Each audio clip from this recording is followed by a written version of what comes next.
Trăim vremuri bune, am ajuns în Europa și o ducem o viață bună, că am trecut la cărbunii moldovenesc și mulțumim guvernării care avem noi pentru că ne-au adus la sapă de lemn înapoi și vă rugăm să le pădați singuri, să fugiți cât mai departe și ca să nu ajungem și mai rău decât este a mea.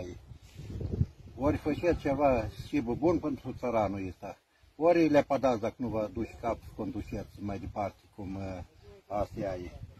Că a s-a mult înainte, a spus că Dodon când era a spus că noi vrem gaz ieftin, vrem aceea. Și atunci era 4,50, 40 capeci, dar mea e cât au ajuns și cât a să mai ajungă. Noi nu ne gândim, că eu nu m-am gândit să fac tizic a mea, dar am ajuns să fac tizic, am ajuns.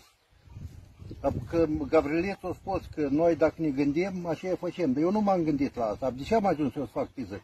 I-am spune singura asta. Și vedeți mai prin sate, mai vedeți cum trăiește lumea, nu vă treceți numai prin America, prin țările astea și vedeți peste tot locul, dar în Moldova voi nu treceți să vedeți cum trăiește lumea.